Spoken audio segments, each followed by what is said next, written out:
So the first thing is, what is backpacking? Right? So why do we go backpacking? What is backpacking? So backpacking, of course, it's not just putting everything like your school books and things in a backpack. I'm going to step off the screen here so you can kind of read this a little bit better.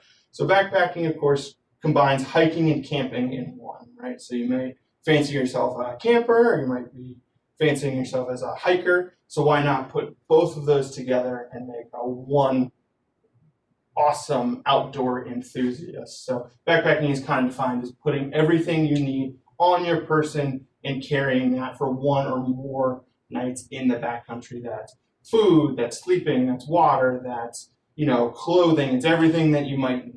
So, backpacking has kind of really exploded in the past couple of years, and some of the terms that you might see here, you may have heard before, or maybe you think you've heard them, or kind of, oh, I wonder what that is. So kind of we have in the bottom of that slide there, a weekend warrior, is a 1 to 2 day type person going out for just a few days, week-long or section hikers. There's a number of long trails within the United States, such as the Appalachian Trail, the Pacific Crest Trail, and right here in our own backyard, we do have the Buckeye Trail. The Buckeye Trail is 1,444 miles all around the state of Ohio, and it's wonderful. And then, of course, through hiker would be somebody who kind of starts at one point and ends at the other. So that's kind of the definition of backpacking. And like I said at the top of the program, we want to know why you want to go backpacking.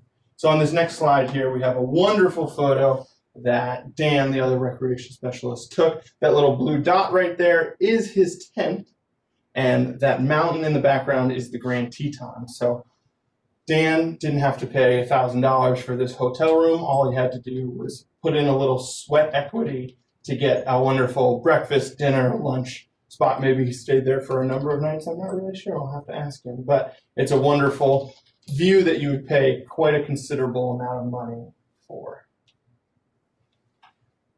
So before you go backpacking, it's not, even though it's putting all of your things in your backpack, there are certain things you need to do beforehand. So these next two slides are going to be two small kind of acronyms that we use within our department and then also personally for when we go backpacking or other sort of outdoor expenditures. So it can be broken down into trip planning. So how are you going to get there? What risks might you need or assessed? Are there permits that are required? And most importantly, who's in charge? If you're going with the group, no one likes a 2-leader group. So it's always great to know who's in charge. And then, what are your supporting resources? Do you have a ranger station that's close? So there, what are the facilities like and things of that nature? So it's really important to do the groundwork at home or wherever you reside before you go do these things, so there's no large surprises that come up while you're actually in the backcountry. Now, if trip planning is a little bit too long, we've kind of simpled it down to the 6 W's. So the 6 W's being where, when. So when are you going to? What's the weather normally like? Are there special events? If you're going to Colorado, are you planning around one of the many large kind of recreation-based events that are around Colorado or things of that nature? And then there it is again, why are you going, right? So having the expectations of your trip and understanding why you're going will not only make your trip more pleasant, but it will also kind of give wonderful theme and idea and understanding to what you're doing for this activity. And then what are you doing, or what are you there to see? And then what if, right? Like we talked about, risk management and contingency plans is super important to have so that in the event that something does go wrong, not only are you prepared, but hopefully you have people maybe back at home or other places that will be just as prepared. So that's kind of the theory-based stuff out of the way. Now we're going to start to talk about the actual gear that you might need. So to start, one more slide, I apologize. The last slide, and it's one of the most important slides, so I'm going to step out here, is leave no trace. So leave no trace is 7 kind of principles or a code that we as outdoor kind of educators and recreation specialists and enthusiasts alike like to kind of live by. So by no means these are not the laws of the land, but this is an ethics-based system to help people and participants really keep the natural outdoors natural, and the golden rule: leave it cleaner than you found it. So that's kind of what the 7 leave no trace principles are. And luckily, the manufacturers of gear and things are becoming hip to these, so they're printing them all over their bags, so it's really easy to remember. So now, speaking about actual kind of things that you might need to take backpacking. So the first one is, of course, you need something to carry with, right? So backpacking, there are, everything under the sun is available for you to use, whether it's a bindle from years past, to a hip belt, to a large backpack. Everything in between can be used. The 3 main types of backpacks that you hear about nowadays are external frames, internal frames, and then, of course, frameless backpacks. Frameless tends to be a little bit more niche, and tends to be people who are really into backpacking and hiking. They go the frameless route. The first 2 are your kind of main standards. So I have a few here. So the first one that I'm going to grab, you can kind of go ahead and try and guess as I bring it into the picture what this type of backpack might be. So you can see it's similar to what you might find in a school backpack, but there's one major difference, and if you spotted it, then good for you. The frame, or this large metal tubing, is on the outside. So this would be the first type of pack that you see there on the bullet point. It is an external frame pack. So the frame is great because since it is exposed, you are able to fix it if it does get damaged in the field, and it has some adjustable points, as well as it has a lot of areas that you can clip things onto or tie things to, or allows for a lot of modular kind of setup.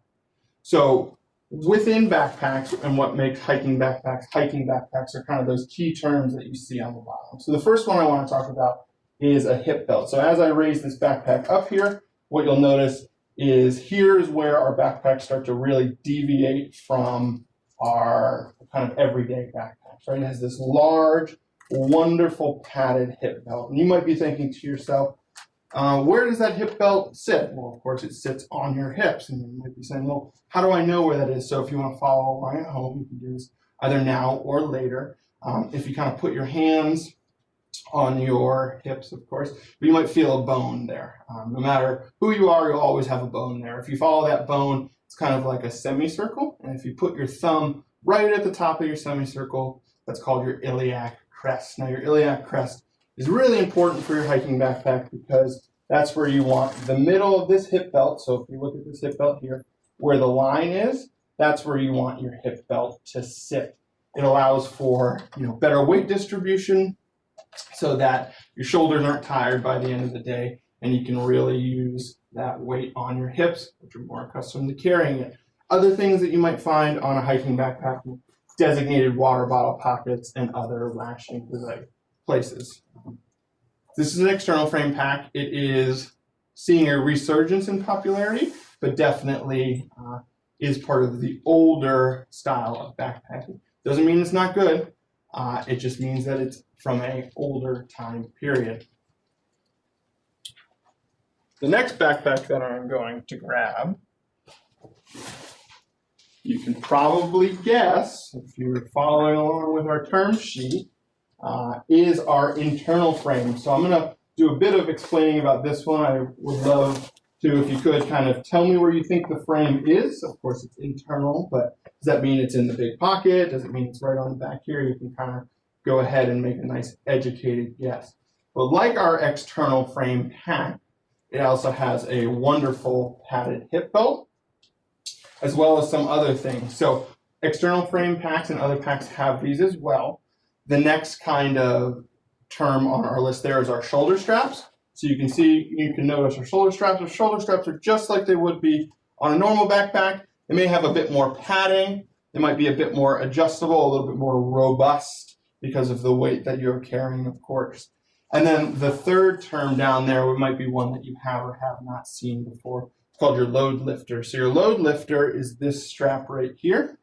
It loosens and tightens from the top. And what a load lifter strap does is it allows for the weight to be brought either further or closer to the individual that is wearing the backpack. So I don't know if you've ever felt like you've had something heavy on your back and it feels like it's pulling you forward. Of course, you wouldn't want that while you're backpacking. And to that also credit is you don't want that while you're hiking. You don't want to be hunched over, leaning forward. So that load lifter is really helpful in that sense. And the last strap that we talked about is called the sternum strap. So if you find the bone that's right in the middle of your chest there, it's called your sternum. So this strap does what it says it does, and it goes right across your chest. This allows for just better kind of containment of your backpack. By no means is it necessary, but it helps keep everything kind of together and tight.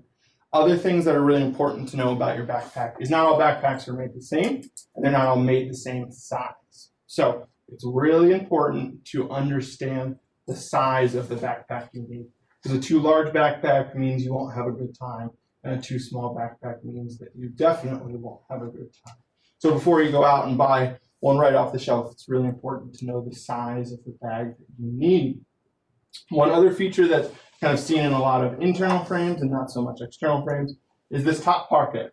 So this top pocket is, of course, appropriately named the brain of the pack because it is the topmost part and it kind of sits on top of the pack as if it was the brain. It's just additional storage as well as other ways to kind of keep things organized. And we'll talk about that a little bit later when we talk about a conveniently balanced system, because this bag can be one of two things. It can be well organized and fun, or it can be unorganized and frustrating. So we'll talk about that in a little bit. So now that we've talked about the backpack, we need to talk about some of the other things that we need to go backpacking. If you know some of those things, you can go ahead and put them in the chat. But on the next slide, what we're going to have is we're going to talk about sleeping bags. So sleeping bags are important because they keep us warm, right? So you may have an old sleeping bag that was passed down from who knows when, and it's this wonderful square bag. It's nice and cozy. It's made of flannel and it's got cotton in it. While that might be good for sleeping in a cabin, it's not what we'd like to take backpacking. The reason for that is, one, it's heavy, and two, cotton when wet does not keep you warm anymore. So it's really important to have a insulation or a fabric that keeps you warm when it gets wet. And that's when sleeping bag makers decided to make sleeping bags out of synthetic down and down. So first off, synthetic down would be, think of most of the winter coats that you buy nowadays are synthetic down. It's made of polypropylene plastic and it keeps you warm when wet. So it's semi-waterproof, right? The jacket might get wet, but the stuff inside of it is not getting wet, thus allowing you to stay, while wet, hopefully warm. Down, on the other hand, down is made by goose and duck feathers. So if you've ever seen somebody walking around town looking like the Michelin Man or maybe a big marshmallow, that's more than likely a down jacket. And that is important because it allows you to stay warm without a lot of weight. However, I like to equate it to, if it gets wet, it's like you're wearing a bag of mashed potatoes. So it's really important to know what system you have and what you're going to be using it for. Sleep system is not just the sleeping bag you have, but it's also what you're going to be sleeping on and sleeping in. And we'll kind of cover that in the next few slides here, which brings us to the size and the shape. So not all humans are made the same way. That means all sleeping bags aren't made the same way. So I'm going to go ahead and I'm going to put one on. Actually, I have one over here. And as I put this on, you can kind of type in the chat there if you think you know what this type of bag is called. So think if you were sleeping outside last night. It was, very cold sometimes, maybe even the single digits. And it's really important to stay warm. So you can kind of see this sleeping bag is designed to keep you warm. So I have a wonderful hood that has insulation in it. And you can kind of see in here, I have this wonderful piece of insulation that goes around my neck and acts like a cork to a bottle. So it's really important to keep that heat in. So keeping that heat in, not only does the insulation keep you warm, but the air inside your sleeping bag also keeps you warm. So a little pro tip from us at the OR department is if you feel like you're getting cold in your sleeping bag, you may have too much what we call dead space or just cold air that's circulating in your bag. So go ahead, take your extra pants or your socks or whatnot, and go ahead and stuff those in there to take up some of that cold air space. So did anyone get it right, Dan? Yes, you had a few people say mummy. Yes, so this is a mummy bag. So a mummy bag kind of loosely based off the ways that mummies were wrapped up in ancient times. So you can kind of see a small opening as well as kind of a more tapered design. So I'm gonna go ahead and take this off because it's really hot in here.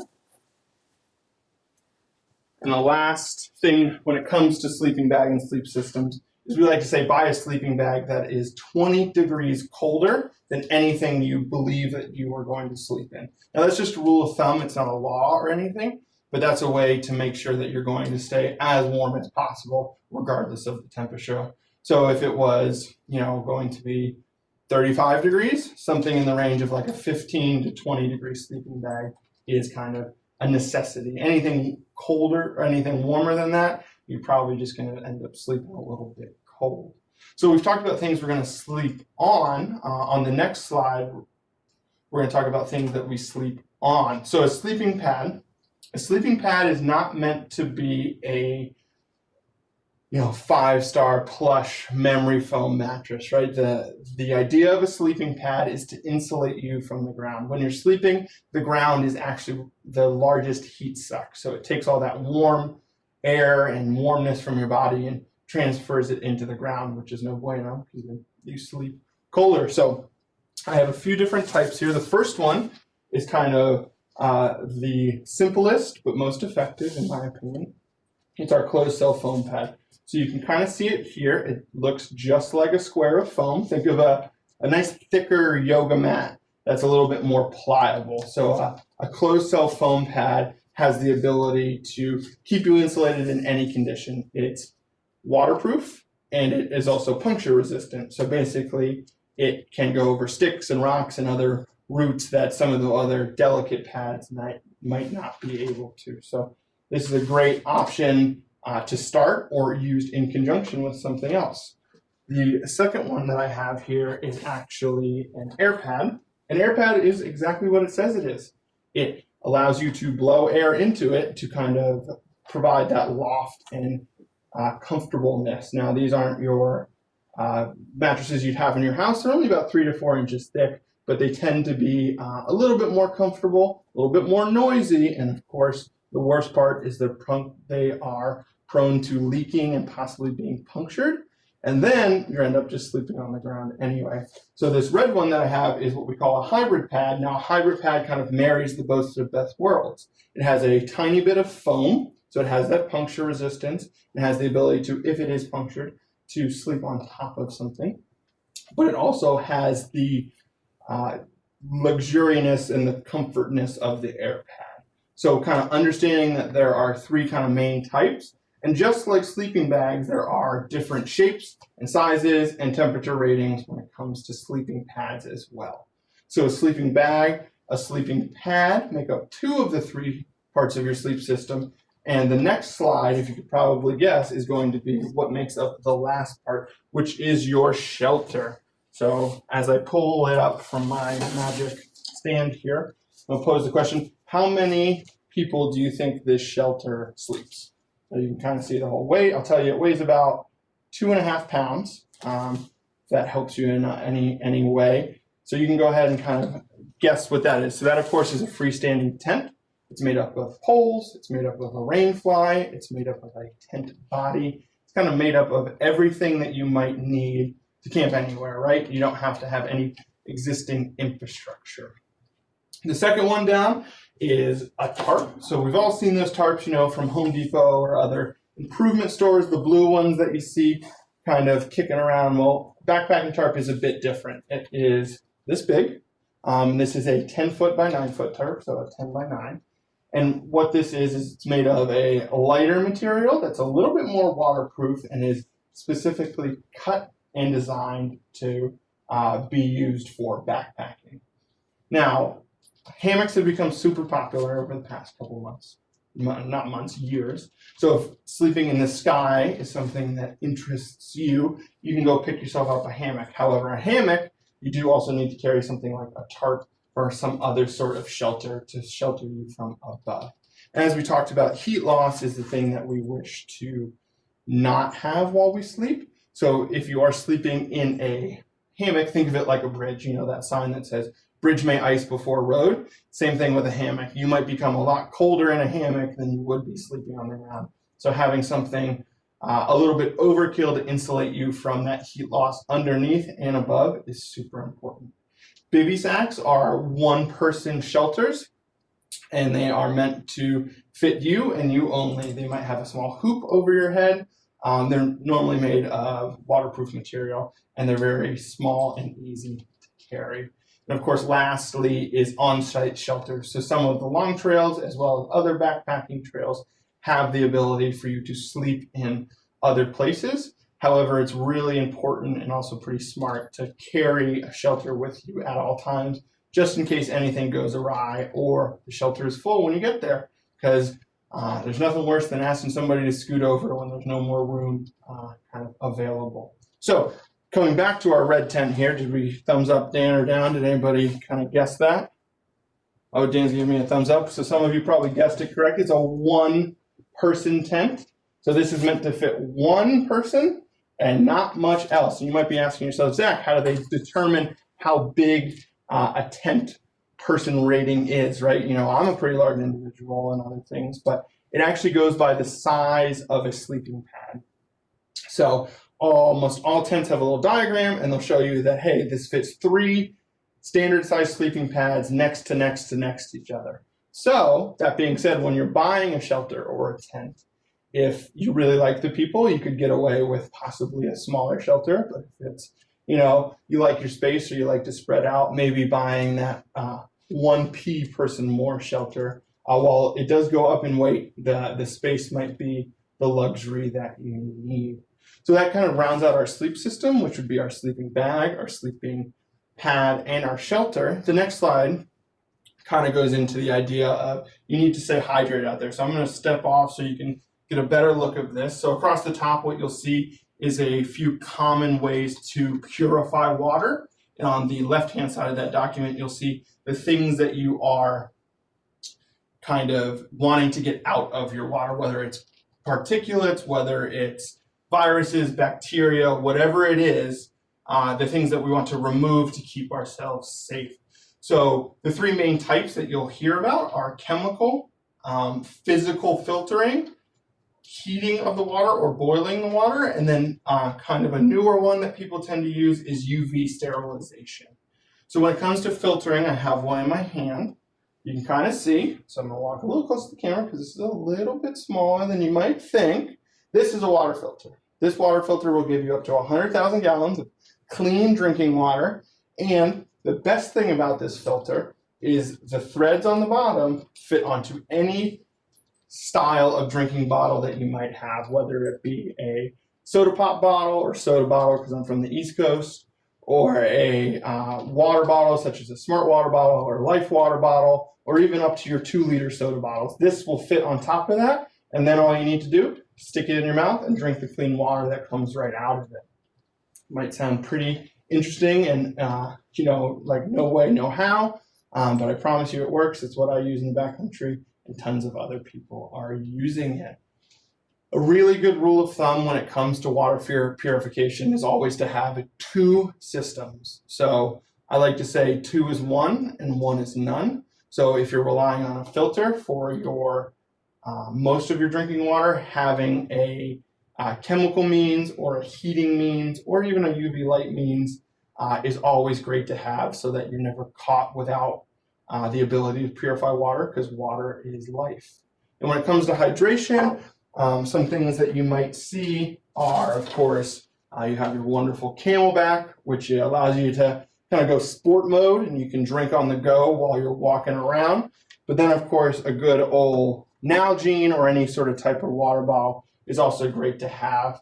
And the last question I'll ask you all, before hopefully you might ask me a couple questions, is how many of these do you think you should drink a day on a pretty hot summer day while backpacking? So you can go ahead and kind of give us the answers, and we'll reveal it at the end. So as we kind of progress through the rest of the slides, please feel free to ask any sort of really pointed questions that you might have, because that's kind of what I'm here for. So I alluded to this before, so a convenient balanced system, and I know you're probably done looking at text, but it stands for convenience, balance, and then system, of course, is system. So a convenience thing, you may have all packed a suitcase or whatnot, but how many times have you gone into a bag and said, oh, I just need this one thing, and it's all the way at the bottom? So when we pack our hiking backpacks, it's really great to put the things that we need the least, so the things that are coming out only maybe once or twice a day, go at the bottom of our pack, and the things that we need the most, such as camera, rain gear, maybe a snack, kind of goes up towards the top. And when it comes to balance, so weight goes in certain areas, so you don't want the heaviest things way at the bottom or way at the top. You kind of want them sitting in the middle of your backpack. And then system, what we mean by that is everyone has their own system. So I like to shove everything into my backpack, kind of like a la garbage bag style, right? Everything goes in there, but I know where it's going to be in one big pocket. Some backpacks come with integrated sleeping bag pockets, so think of a 2-pocket system, and then from there you can even geek out even more and buy smaller packable crates or ditty bags to allow you to really kind of get the best and most convenient system for yourself. But just because your system is one way doesn't mean anybody else's system is bad or worse. It just means that that's how it works for them. So as you're sitting through this presentation, you might be asking yourself, where can I go backpacking that's close to Cleveland? You know, I don't want to drive too far, it's cold out, like maybe I just want to go try it for one night. So where can I go? Maybe we can get some answers there. But there are actually a ton of places that you can go backpacking within 60 miles of Cleveland. So Lake County Metro Parks has some backpacking sites that you can hike to. You can always practice in the Cuyahoga Valley National Park. The Buckeye Trail runs through 5 of our reservations.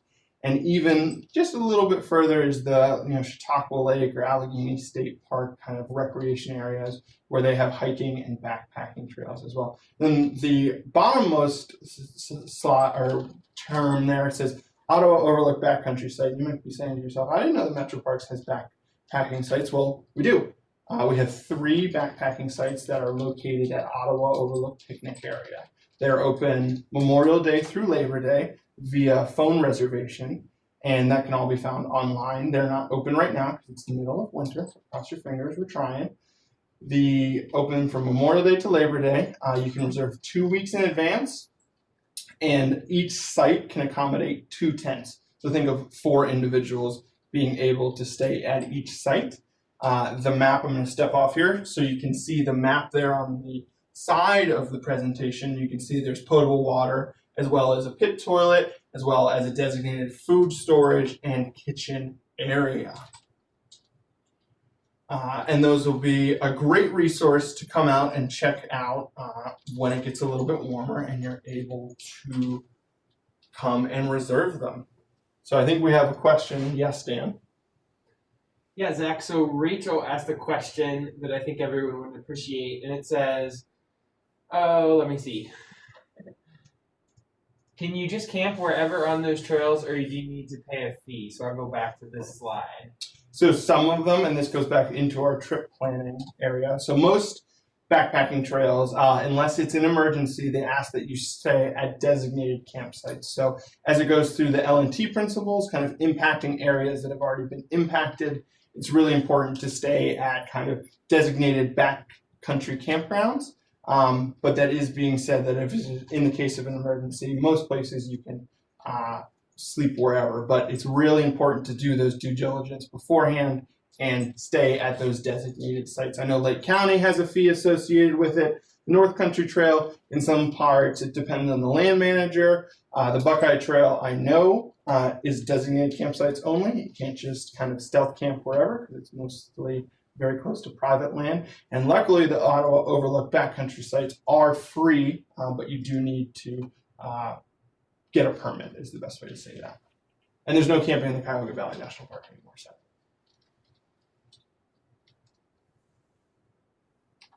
But there are lots of wonderful ways to get out and get backpacking. YouTube, I'll plug this here. YouTube is a great resource for product reviews and also kind of product reviews, as well as the Outdoor Recreation Department always loves to field your questions and tries to help the best way that we can get you the gear. So my email is right there, as well as the general or email list. And please contact us if you have any questions. So, like I said, please contact us in any way that you can if you have any other questions. Thank you for coming today. I really appreciate it, and hope to see you out on the trail or at one of our kind of in-person programs where we can kind of answer any more of your questions. So thank you so much.